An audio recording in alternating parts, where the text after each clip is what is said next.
Good day, senior high school grade 11 learners. Today, another lesson will be learned. For you to understand very well, the subject is statistics and probability. This is your quarter 3, module 5, finding the mean and the variance of the sampling distribution of the sample means. First, let's have the learning objectives. Find the mean and variance of the sampling distribution of the sample mean and define the sampling distribution of the sample mean for normal population when the variance is known and unknown. Before that, let's have a review in finding the mean and variance of the following probability distribution. So, bago tayo mag-proceed sa ating discussion, mag-review muna tayo kung paano ba natin kinukuha yung mean and variance ng probability distribution. Kasi, our next discussion is of finding the mean and variance of sampling distribution of a sample mean. So, dito, kapag kukuha tayo ng mean and variance ng sampling ng probability distribution, meron tayong two column given. And these are the x and the p of x, where x are the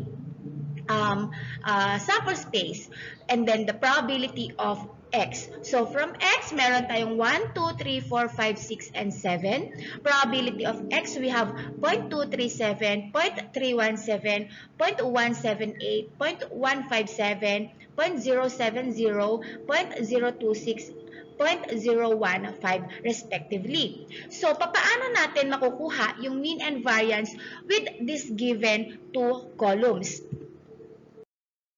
So, para makuha natin yung mean and variance, kailangan kompletuhin natin itong 4 columns unknown from these two columns. So, unang column ay kunin natin yung x times p of x. We're just going to multiply the value of x to the values of p of x. So we have 1 times 0.237, that is 0.237. 2 times 0.317, that is 0.634.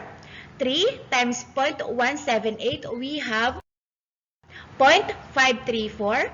4 times 0.157, that is 0.628. 5 times 0.070, that is 0.350.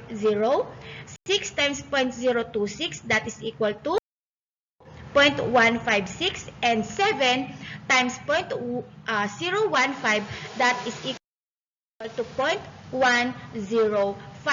Then, after getting this column, we will now find the value of mean. Para makuha natin yung value ng mean, we're just going to find the summation of this column. So, isa-sum lang natin to or i-add lang natin lahat ng values na to. From 0.237 to 0.105. So, the summation of x times p of x is 2.644. And that is our population mean. Okay? So, our mean is 2.644. Gagamitin natin tong mean na to para makuha naman natin tong next column. So, x minus the population mean. Therefore, that is 1 minus 2.644. So, let's find the difference. That is equal to negative 1.644. And then 2 minus 2.644, that is equal to negative 0.644, and then 3 minus 2.644, that is equal to 0.356, and then 4 minus 2.644, that is equal to 1.356, and then 5 minus 2.644, that is equal to 2.356, and then 6 minus 2.644 equal to 3.356, and then last 7 minus 2.644, that is equal to 4.356. That is the column of x minus mean. Again, Paano natin nakuha ito? Minultiply natin yung values ng x dun sa computed na population mean, which is 2.644. Okay? So, after getting this column, makukuha na natin ngayon yung next column na x minus mean quantity squared. Ang gagawin lang natin ay imumultiply natin yung value ng x minus mean sa sarili niya. So, it will be negative 1.644 times negative 1.644, that is equal to positive 2.703. So, next value, negative 0.644 squared, that is equal to 0.415, 0.356 squared, that is 0.133, and then 1.356 squared, that is equal to 1.839. Next, 2.356 that squared, that is 5.551. And then, 3.356 squared, we have 11.263. And then last, 4.356 squared, that is 18.975. Okay. Now, last column na tayo. Pag nakuha na natin yung x minus mean quantity squared, we will proceed now to the last column, which is x minus mean quantity squared times the p of x. So, itong column na ito, i-multiply natin dito sa p of x. Okay? So, we have 2.703 times 0.237, that is 0.641. 0.415 multiplied by 317, that is 0.132. And then 0.133 times 0.178, that is 0.024. And then we have 1.839 times 0.157, we have 0.289. 5.551 times 0.070, that is equal to 0.389. And then 11.263 times 0.026, we have 0.293, and then 18.975 times 0.015, that is equal to 0.285. Okay? So, after getting this last column, let's find the summation. I-add lang natin ulit to from 0.641 to 0.285 para makuha natin yung value ng variance. Yun na yung value natin ng variance. So, the summation of x minus mean quantity squared times p of x is equal to 2.053. Okay, so this is the value of the variance of our probability distribution.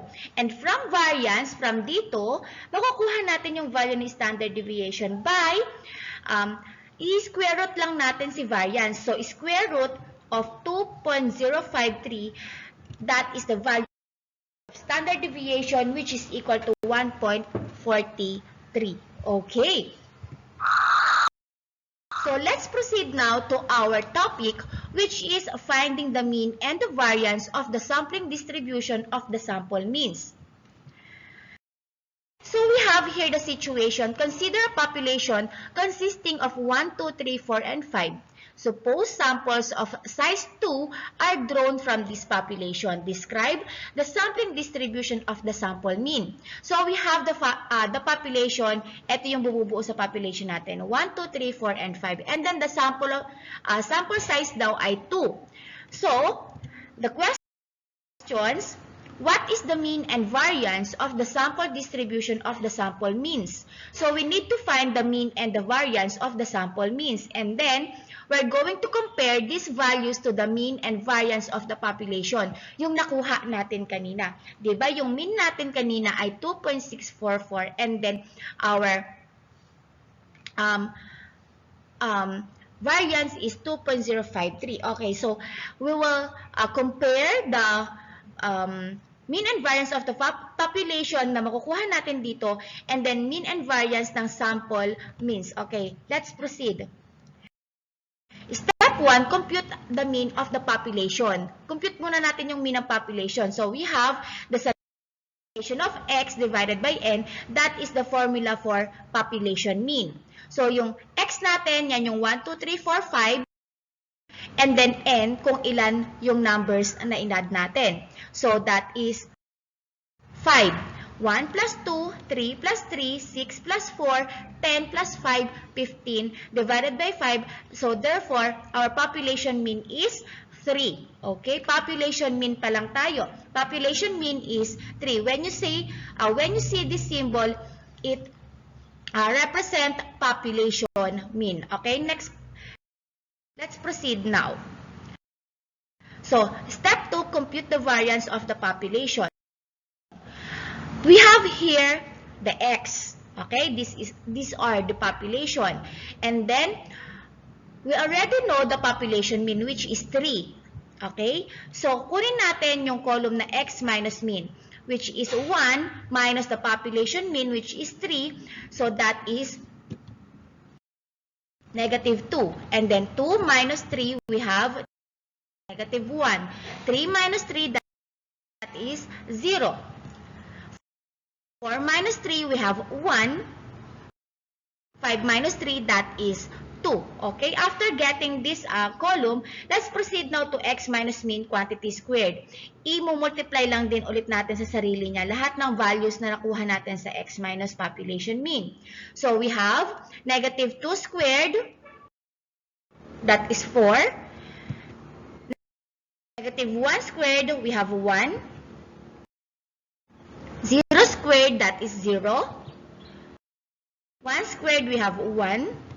And then 2 squared, that is 4. And then, let's find the summation, the sum of this column. That is 10. Okay? So, para makuha natin yung variance, yung population variance naman, ay we're going to divide the summation of x minus mean quantity squared, eto yun, doon sa ating x. Ilan ba yung x natin? That is 5. So, 10 divided by 5, that is equal to 2. Therefore, our variance of the population or population variance is equal to 2. Okay? Tandaan ha, our population mean is 3 and our population variance is 2. Okay? So, pag nakuha na natin siya, use the formula, capital letter N taken small letter n at a time. Diba? Ito yung previous lesson natin. So, N is 5, the population, and then yung sample size natin ay 2.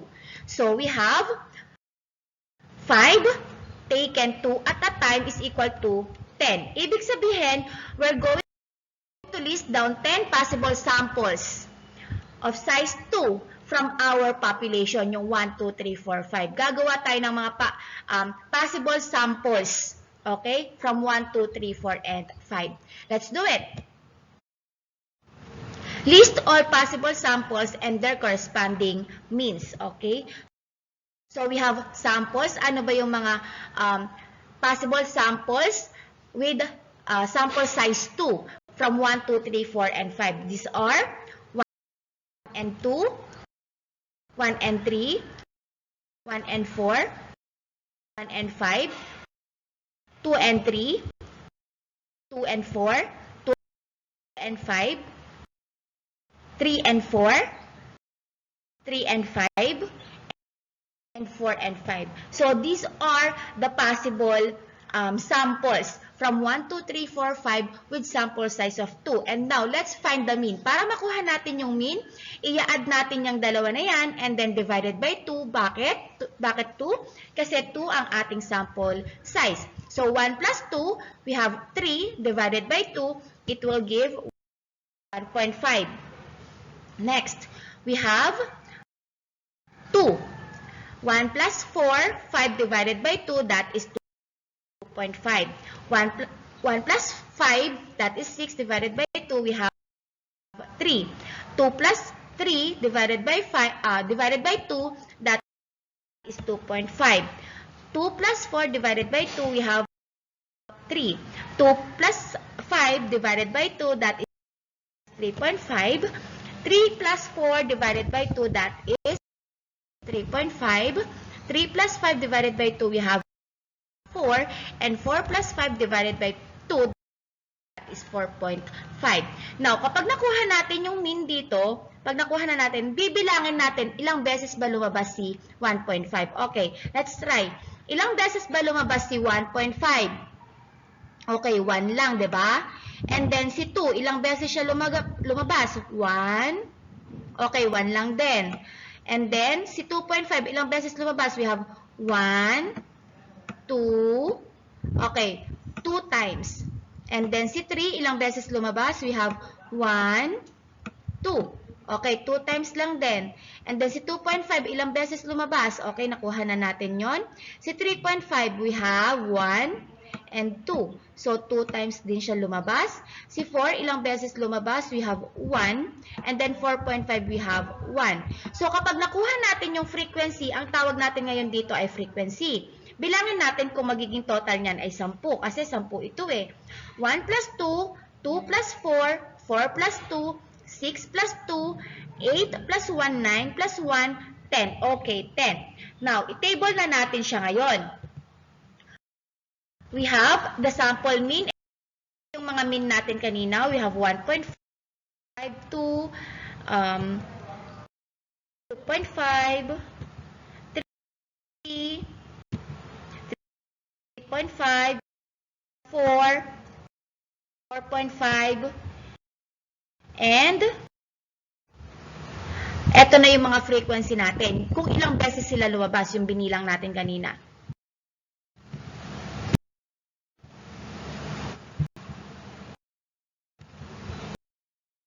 Okay, so eto na yung ating frequency. Now, pag meron na tayong sample mean, ito ngayon yung magiging x natin. Ito yung magiging x. So, let's have the P of x. P of x ha, probability of x. So, we have the total is 10.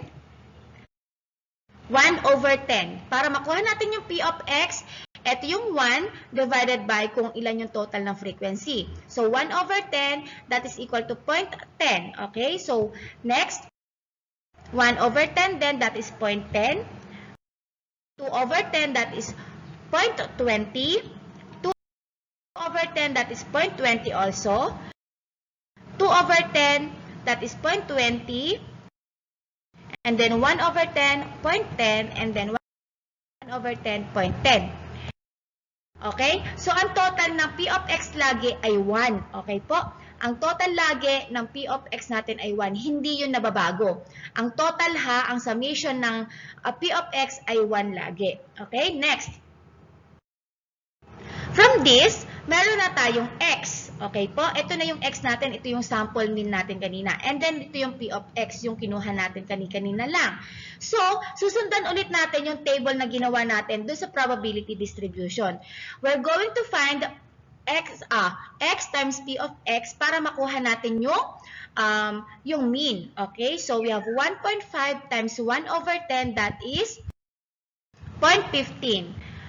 Okay lang din dito na ang gamitin natin ay yung decimal. Okay po? So, 2 times 1 over 10, we have 0.20. And then 2.5 times 2 over 10, that is equal to 0.5. And then 3 times 3 over 10, we have 0.6. 3.5 times 2 over 10, that is 0.7. And then 4 times 1 over 10, that is equal to 0.4. And then 4.5 times 1 over 10, we have 0.45. Okay. So, next, para makuha natin ang ating mean, sample mean, that is 3. Kukunin lang natin yung summation nito. 0.15 plus 0.20 plus 0.5 plus 0.6 plus 0.7 plus 0.4 plus 0.45, that is equal to 3. Therefore, that is our sample mean. Okay? Tandaan, our population mean ay 3. Ang sample mean na nakuha natin ngayon ay 3 din. Okay? So, next column. Next step. Okay, so tuloy-tuloy na natin. Okay po, ito yung x minus mean. Okay, x minus mean, we have yung nakuha natin na 3, isusubtract natin doon sa x. Okay, 1.5 minus 3, that is negative 1.5. 2 minus 3, that is negative 1. 2.5 minus 3, we have negative 0.5. 3 minus 3, that is 0. 3.5 minus 3, 0.5.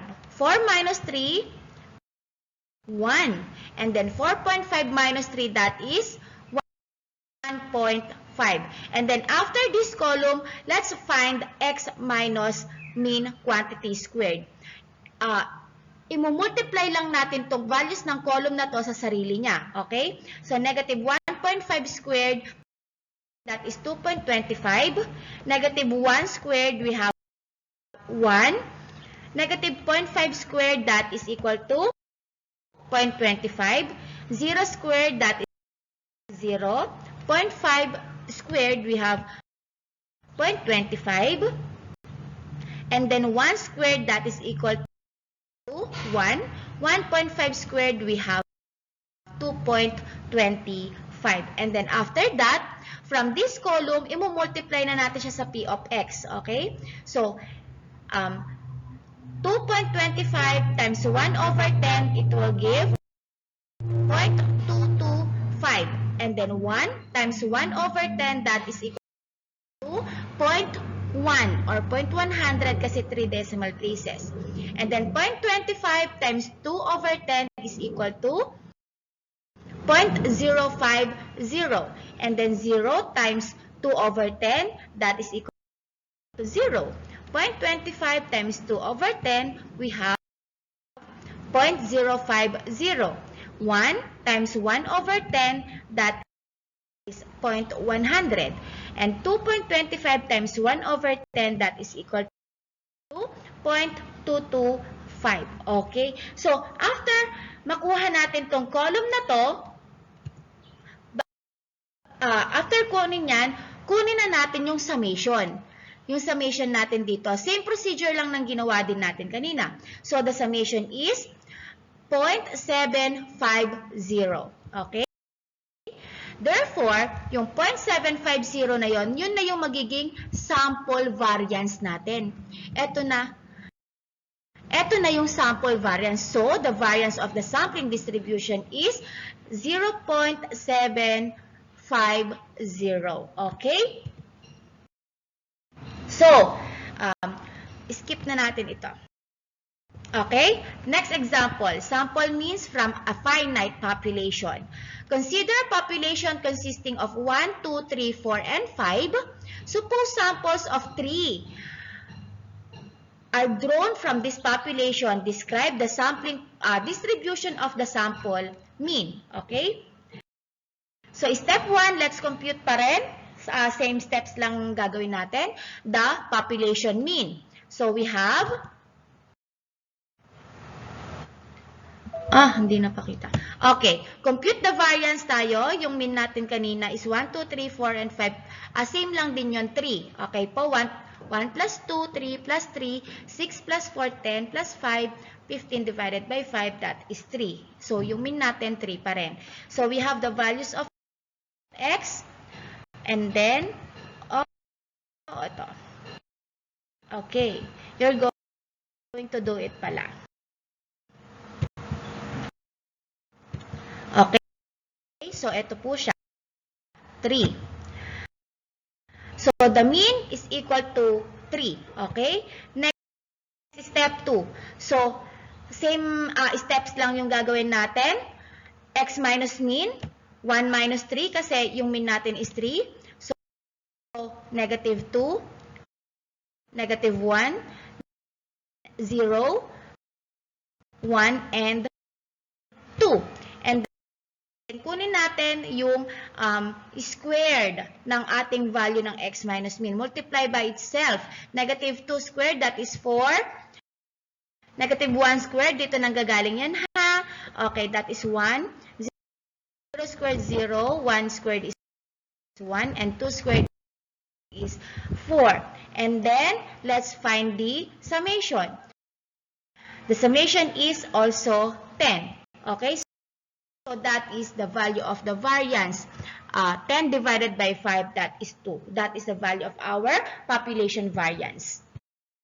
Okay, next. Use the formula. Okay, ito na ulit tayo. Therefore, 5 taken at a time is equal to 10. Therefore, there are 10 possible samples of size 3 that can be drawn pa rin. 10 possible samples pa rin tayo. Let's list down. Okay, so we have 1, 2, 3, 1, 2, 4, 1, 2, 5, 1, 3, 4, 1, 3, 5, 1, 4, 5, 2, 3, 4, 2, 3, 5, 2, 4, 5, and 3, 4, 5. And then mean natin, i-add lang natin sila and then divided by 3. Bakit 3? Kasi tatlo yung ating sample size. Okay? So we have 2. 1 plus 2 plus 4 divided by 3. 2.33. 1 plus 2 plus 5 divided by 3.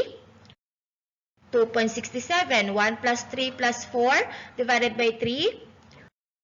2.67. And then 1 plus 3 plus 5 divided by 3. 3.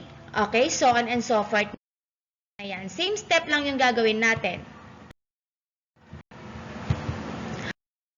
Okay, so ito. So these are the means. Okay, and then bibilangin na lang natin yung frequency. Sample mean natin. Enumerate. Okay, lagay lang natin dito yung mga nakuha natin na sample mean.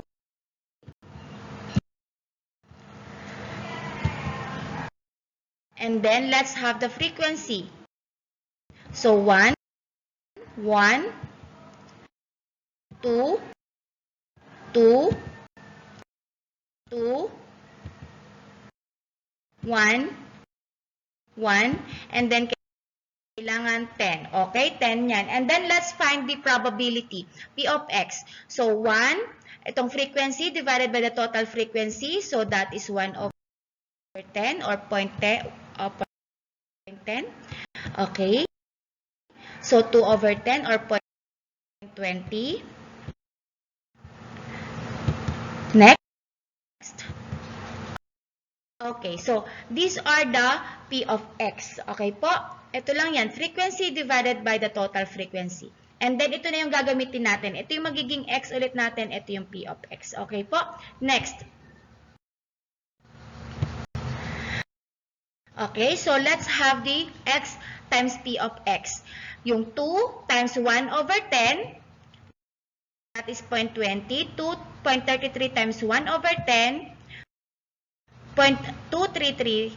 2.67 times 2 over 10, 0.534. 3 times 2 over 10, 0.6. 3.33 times 2 over 10, 0.666.